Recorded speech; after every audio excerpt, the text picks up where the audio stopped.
ความที่ฉันได้เขียนมาจากบทเรียนที่เธอเคยเรียน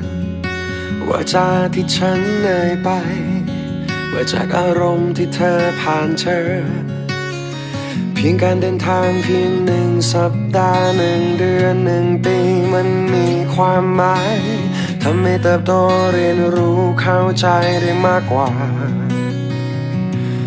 การเดินทางของฉันและเธอคือการเรียนรู้ของเรา2 คนคือความเข้าใจเธอเข้าใจและฉันเข้าใจก็ทำให้เรามั่นใจการเดินทางของฉันและเธอคือการเรียนรู้ของเรา2 คนคือความเข้าใจ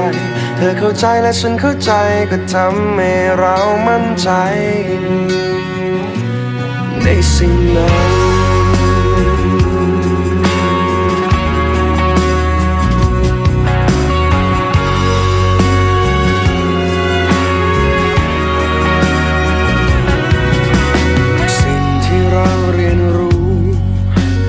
เสริมต่อการก้าวเดิน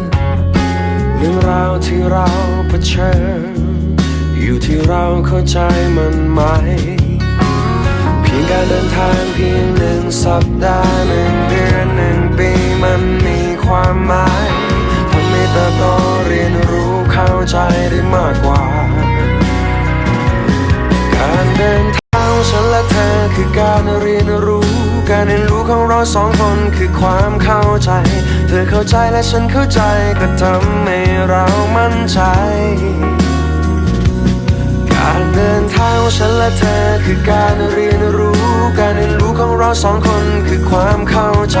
เธอเข้าใจและฉันเข้าใจก็ทำให้เรามั่นใจในสิ่งนั้น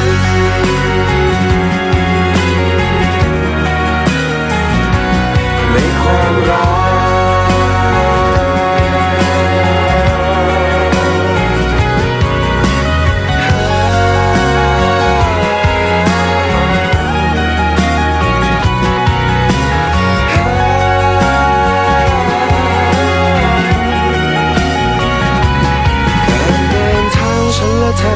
การเรียนรู้ของเรา2 คนคือความเข้าใจเธอเข้าใจและฉันเข้าใจก็ทำให้เรามั่นใจการเดินทางของฉันและเธอคือการเรียนรู้ของเรา2 คนคือความ